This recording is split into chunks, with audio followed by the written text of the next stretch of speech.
छत्रपती शिवाजी महाराज हे सेक्युलर नव्हते, तसंच हिंदवी स्वराज्य म्हणजे हिंदूंचेच स्वराज्य. कारण का हिंदवी स्वराज्याचा मुख्य उद्देश हा हिंदूंचं आणि हिंदू धर्माचं रक्षण करणं हेच होतं. याच विषयाच्या पहिल्या भागामध्ये आपण हे सर्व पुराव्यांसहित पाहिलं आहे. त्यामध्ये आपण छत्रपती शिवाजी महाराज यांची उक्ती आणि कृती ही पाहिलेली आहे. तसंच शिवपुत्र शंभूराजे आणि छत्रपती शिवाजी महाराज यांचे समकालीन यांचं शिवाजी महाराज यांच्याबद्दल काय मत होतं ते देखील आपण पाहिलेलं आहे. आणि याच विषयीच्या या दुसऱ्या भागामध्ये आपण शिवाजी महाराज यांचे समकालीन तसेच शिवाजी महाराज यांचे शत्रू यांचं काय मत आहे ते आपण पाहणार आहोत. शिवचरित्राचा अभ्यास करताना दोन ग्रंथांना प्रमाण मानलं जातं. पहिलं शिवभारत जो कवी परमानंद यांनी लिहिला आहे आणि दुसरं शिवभूषण जो कवी भूषण यांनी लिहिला आहे. या दोन ग्रंथांना प्रमाण का मानलं जातं? कारण का हे दोघेही शिवाजी महाराज यांच्या समकालीन, तसंच या दोघांना शिवाजी महाराज यांचा सहवास लाभला होता आणि या दोघांनीही शिवाजी महाराज यांना अत्यंत जवळून पाहिलं आहे. त्या कारणास्तव शिवभारत या ग्रंथामध्ये कवी परमानंद यांनी छत्रपती शिवाजी महाराजांचे विचार मांडले आहेत आणि शिवकालीन इतिहास सांगितला आहे. आता शिवाजी महाराजांचं अफजल खानाविषयी आणि यवनांविषयी म्हणजे मुसलमानांविषयी काय मत होतं ते आपण पाहूयात. छत्रपती शिवाजी महाराज म्हणतात की ज्या अफजल खानाने तुळजाभवानीचा अपमान केला, ज्याने वर्णाश्रमाचा नाश केला, धर्माचा नाश करून ज्याने अधर्म वाढवला, त्या अफजल खानास मला ठार मारलाच पाहिजे. तसंच ते म्हणतात की हे यवन हे असुरांचे दानवांचे वंश आहेत. या असुरांना राक्षसांना ठार मारून मला माझा धर्म सुरक्षित ठेवायचा आहे. आता कवी परमानंद हे छत्रपती शिवाजी महाराज यांच्याबद्दल काय म्हणत आहेत ते आपण पाहूयात. कवी परमानंद म्हणतात की छत्रपती शिवाजी महाराज यांनी कल्याण आणि भिवंडी येथील मशिदी पाडल्यामुळे हे यवन छत्रपती शिवाजी महाराज यांच्यावर चिडलेले आहेत. कारण का शिवाजी महाराजांनी या यवनांचं सर्वस्व हरण केलेलं आहे, त्यांची विटंबना केलेली आहे. आता हे सर्व दाखले आपल्याला कुठे पाहायला मिळतील? तर शिवभारत या ग्रंथाचं मराठी अनुवाद सदाशिव दिवेकर यांनी केलेला आहे. त्या पुस्तकातील अध्याय क्रमांक 18 जो आहे त्यामधील श्लोक क्रमांक 19 ते 22, 37 आणि 38, तसंच 52 आणि 53 जे पान क्रमांक 207, 209 आणि 211 आहेत ते आपण आवर्जून पाहावेत.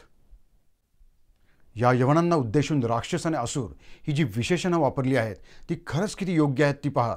या यवनांनी म्हणजे मुसलमानांनी हिंदूंची हजारो मंदिरं पाडली. काशी असो, अयोध्या असो किंवा मथुरा असो यांच्यासारखी हजारो मंदिरं पाडून ते तेवढ्यावरच थांबले नाहीत, तर त्या मंदिरातील देवांच्या मूर्त्या त्यांनी मशिदींच्या पायऱ्याखाली गाडल्या. का? तर जाता येता मुसलमानांनी त्या आपल्या पायाखाली तुडवाव्यात या कारणास्तव. आता अशा वृत्तीला राक्षसी किंवा रानटी वृत्ती म्हणू नये तर काय म्हणावं?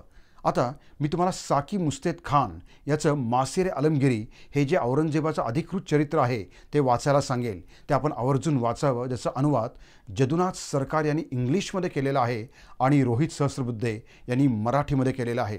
आणि हे जे रोहित सहस्त्रबुद्धे यांचं अनुवाद केलेलं पुस्तक आहे त्या पुस्तकातील पान क्रमांक 70 जर आपण पाहिलं तर त्यावर आपल्याला 1670 साली औरंगजेबाने दिलेला आदेश आणि त्याची केलेली अंमलबजावणी याचा सविस्तर वृत्तांत आपल्याला पाहायला मिळतो. म्हणजे मथुरेचं मंदिर कसं पाडण्यात आलं आणि त्या मंदिरातील देवांच्या मूर्त्या या बेगम साहिबा मशिदींच्या पायऱ्यांखाली कशा गाडण्यात आल्या हे आपल्याला सगळं पाहायला मिळतं. ते आपण आवर्जून पाहावं. शिवभूषण या ग्रंथामध्ये छत्रपती शिवाजी महाराज हे कसे होते याचं वर्णन कवी भूषण यांनी केलं आहे. कवी भूषण म्हणतात छत्रपती शिवाजी महाराज यांचा उदय झाल्यापासून म्लेच्छांचा म्हणजे मुसलमानांचा अहंकार जिरला आहे. या म्लेच्छांना हरवून शिवाजी महाराज यांनी रायगडावर आपली राजधानी वसवली आहे. ज्या म्लेच्छांनी आपल्या धर्माचा नाश केला आहे त्यांच्या नाशाचा कठोर निर्णय हा शिवाजी महाराज यांनी घेतला आहे. हिंदूंचा भाग्योदय झाला आहे. कारण का हिंदूंना हिंदुत्वाचे पुण्य संपादन करता येते. छत्रपती शिवाजी महाराज हे हिंदू धर्माचे रक्षणकर्ते आहेत. छत्रपती शिवाजी महाराजांची तलवार तुर्कांचा म्हणजे मुसलमानांचा काळ झाली आहे. त्यांनी तैमूर वंशाचे निर्दालन केले आहे. छत्रपती शिवाजी महाराज यांनी औरंगजेबाची कांती निस्तेज केली आहे आणि म्लेच्छांचे तोंड मलिन केले आहे. या हिंदूपतीपुढे कोणाचेच काही चालत नाही. 52 पाषाणं जिंकणाऱ्या औरंगजेबास या हिंदूपती पाषाणे हरवले आहेत. जवळपास आपल्याला अशा 48 काव्यरचना या शिवभूषण या ग्रंथामध्ये सापडतात की ज्यात छत्रपती शिवाजी महाराज यांचा हिंदुत्ववादी स्वभाव हा दिसून येतो. आता शिवभूषण या ग्रंथाचा मराठी अनुवाद हा निनाद बेडेकर यांनी केला आहे. त्यांच्या पुस्तकाचं नाव शिवभूषण हे आहे. तसंच याच ग्रंथाचा मराठी अनुवाद डॉक्टर केदार फाळके यांनी देखील केलेला आहे. त्यांच्या पुस्तकाचं नाव मात्र शिवराज भूषण हे आहे. हे दोन्ही ग्रंथ आपण आवर्जून वाचावेत. आता इंग्रज अधिकारी हेनरी रेव्हिंग्टन याचं छत्रपती शिवाजी महाराज यांच्याबद्दल काय मत आहे हे पाहणं गरजेचं आहे. कारण का याला राजकारणाची चांगली जाण, चांगली समज होती. तसंच त्या काळामधील भारतामधील राजकारण हे कशा प्रकारचं होतं याची त्याला कल्पना होती. आणि हे सर्व आपण ऐतिहासिक कागदपत्रांमधून पाहू शकतो. तसेच छत्रपती शिवाजी महाराजांचं राजकारण कशा प्रकारचं आणि कोणत्या पद्धतीचं आहे याची त्याला कल्पना होती. तसेच हिंदवी स्वराज्यापाठीमागचं उद्दिष्ट हे हिंदूंचं राज्य प्रस्थापित करण्याचं होतं याची त्याला कल्पना होती. म्हणून त्यांनी 13 फेब्रुवारी 1660 साली छत्रपती शिवाजी महाराज यांना जे पत्र लिहिलं आहे त्या पत्रामध्ये तो शिवाजी महाराजांचा उल्लेख the general of Hindu forces म्हणजे हिंदू सेनाधिपती असा करतो. आता हे पत्र आपल्याला कुठे पाहायला मिळेल तर English records on Shivaji volume number 1 मधील पान क्रमांक 9 वर पत्र क्रमांक जे 4 आहे हे तेच पत्र होय. आता आदिलशहाचं छत्रपती शिवाजी महाराज यांच्याबद्दल काय मत आहे हे पाहणं महत्त्वाचं आहे. कारण का आदिलशहाला छत्रपती शिवाजी महाराज यांच्या हिंदवी स्वराज्याचा उद्देश हा इस्लामी सत्तेचा नाश करून हिंदूंची सत्ता प्रस्थापित करण्याचा आहे याची त्याला कल्पना होती. म्हणून तो म्हणतो की या काफिर शिवाला मारण्यासाठी मी 10,000ची फौज देऊन अफजल खानाची नियुक्ती केलेली आहे. या काफिर शिवामुळे इस्लामचा विस्तार हा रोखला गेलेला आहे, थांबला आहे. या काफिर शिवाला मारल्याशिवाय, याला मुळापासून उखडल्याशिवाय इस्लामचा विस्तार होऊ शकणार नाही. आता हा संदर्भ आपल्याला कुठे पाहायला मिळेल तर आदिलशहाचा दरबारी इतिहास हा काझी नुरुल्ला याने लिहिला आहे. त्या ग्रंथाचं नाव आहे तारीख अली किंवा तारीख आदिलशाही. या पुस्तकातील पान क्रमांक 74 ते 76 तसंच 79 ते 80 वर आपल्याला हा संदर्भ फारसीमध्ये वाचायला मिळेल. तसंच या संदर्भाचा अनुवाद हा गजानन मेहेंदळे यांनी इंग्लिशमध्ये आणि मराठीमध्ये केलेला आहे. त्यांचं इंग्लिश पुस्तक जे आहे Shivaji his life and times त्या पुस्तकातील पान क्रमांक 411 वर हा संदर्भ आपल्याला वाचायला मिळेल. तसंच त्यांचं जे मराठीमधलं पुस्तक आहे राजा शिवछत्रपती त्या पुस्तकातील पान क्रमांक 885 आणि 886 वर आपल्याला हा संदर्भ मराठीमध्ये वाचायला मिळेल. याच संदर्भामध्ये आदिलशहाचं 16 जून 1659 साली कान्होजी जेदे यांना दिलेलं एक फरमान आहे. त्या फरमानामध्ये आदिलशहा म्हणतो की या काफिर सेवामुळे तळ कोकणातील इस्लामी लोकांना म्हणजे मुसलमानांना फार त्रास झाला आहे. या काफिर शिवानी बरेच किल्ले काबीज केले आहे. या काफिर शिवाला मारण्यासाठी मी अफजल खानाची नियुक्ती केली आहे.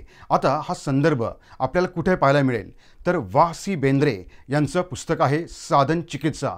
त्या पुस्तकातील पान क्रमांक 271 वर आपल्याला हे फरमान पाहायला मिळेल आणि याचा अनुवाद गजानन मेहेंदळे यांनी केलेला आहे इंग्लिशमध्ये आणि मराठीमध्ये देखील.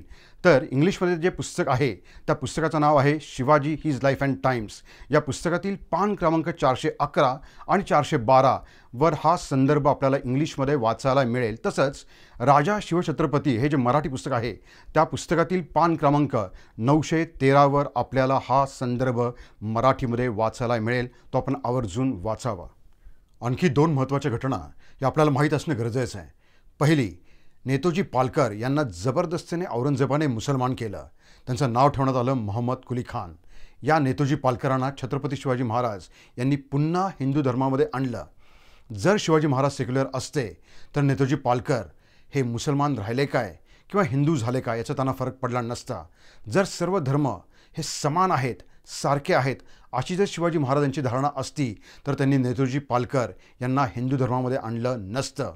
एक गोष्ट लक्षात घ्या की इस्लामचं खरं स्वरूप तसंच हिंदू धर्माचा मोठेपणा हे छत्रपती शिवाजी महाराज यांना माहीत होता. म्हणून त्यांनी नेतोजी पालकरांना पुन्हा हिंदू धर्मामध्ये आणलं. हा दाखला आपल्याला कुठे पाहायला मिळेल तर Shivaji his life and times हे गजानन मेहेंदळे यांचं जे पुस्तक आहे त्या पुस्तकातील पान क्रमांक 408 वर आपल्याला हा दाखला पाहायला मिळेल. तसंच नेतोजी पालकर यांना जे मुसलमान करण्यात आलं त्याचा दाखला आपल्याला मासेरे आलमगिरी हे जे पुस्तक आहे, ज्याचा अनुवाद रोहित सहस्त्रबुद्धे यांनी केलेला आहे, त्या पुस्तकातील पान क्रमांक 48वर आपल्याला वाचायला मिळेल. आणि दुसरी, फारसी भाषेमुळे आपली भाषा जी दूषित झाली होती ती शुद्ध व्हावी यासाठी छत्रपती शिवाजी महाराज यांनी संस्कृत शब्दकोश म्हणजे राजव्यवहार कोशाची निर्मिती करून घेतली. यावरून छत्रपती शिवाजी महाराज यांचा धर्माभिमान आणि भाषाभिमान आपल्याला दिसून येतो. आता ही जी घटना आहे ती आपल्याला कुठे पाहायला मिळेल तर द मराठे यांनी राजव्यवहार कोशाचा मराठी अनुवाद केला आहे. त्या पुस्तकाचं नाव आहे राजकोश. या पुस्तकातील पान क्रमांक 15 वर श्लोक क्रमांक 81 जो आहे तो आपण आवर्जून वाचावा. आदिलशाह असो, औरंगजेब असो किंवा तैमूर, अकबर, बाबर किंवा टिपू असो, हे त्यांच्या बेंबीच्या देठापासून बोंबलून सांगत आहेत की त्यांनी जे केलं ते इस्लामसाठी केलं.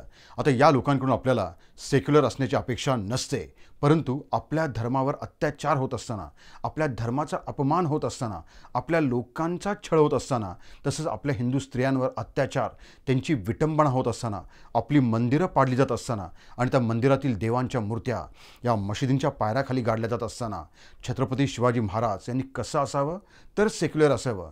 ही सेक्युलरवाद्यांची जी अपेक्षा आहे ती ऐकल्यानंतर खरंच यांच्या बुद्धीची कीव करावीशी वाटते. हे लोक जाणीवपूर्वक आपली दिशाभूल करत आहेत आणि ही दिशाभूल होऊ नये यासाठीच या विषयाच्या पहिल्या भागामध्ये आणि या दुसऱ्या भागामध्ये छत्रपती शिवाजी महाराज यांचा जो हिंदुत्ववाद आहे तो आपल्यासमोर येण्यासाठी मी जवळपास सर्व पुरावे आपल्यासमोर मांडलेले आहेत. या दोन्हीही भागामध्ये हे आपण आवर्जून ऐकावीत आणि याच्यावर विचार करावा. आणि एक गोष्ट लक्षात ठेवा, छत्रपती शिवाजी महाराज यांच्या हिंदवी स्वराज्याचा मुख्य उद्दिष्ट जो होता तो हिंदूंचं आणि हिंदू धर्माचं रक्षण करणं, तसेच हजारो वर्ष जुनी असलेली सभ्यता आणि संस्कृती ही टिकून राहावी यासाठीच होता. आणि शिवाजी महाराजांनी त्यासाठीच प्रयत्न केलेला आहे. तसंच छत्रपती शंभू राजे यांनी आपली प्राणाची आहुती जी दिली, जे बलिदान दिलं, ते आपलं अस्तित्व टिकून राहावं यासाठीच त्यांनी दिलेलं आहे. याची जाण आपण ठेवणं गरजेचं आहे. आणि संत रामदास यांनी छत्रपती संभाजी महाराज यांना जे पत्र लिहिले आहे त्या पत्रामध्ये त्यांनी जो उपदेश केला आहे तो जणू जागृतीचाच मंत्र आहे.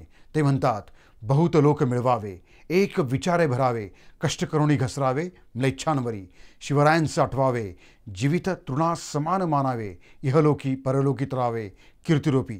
तसंच ते म्हणतात, या भूमंडळाचे ठाई धर्मरक्षी ऐसा नाही.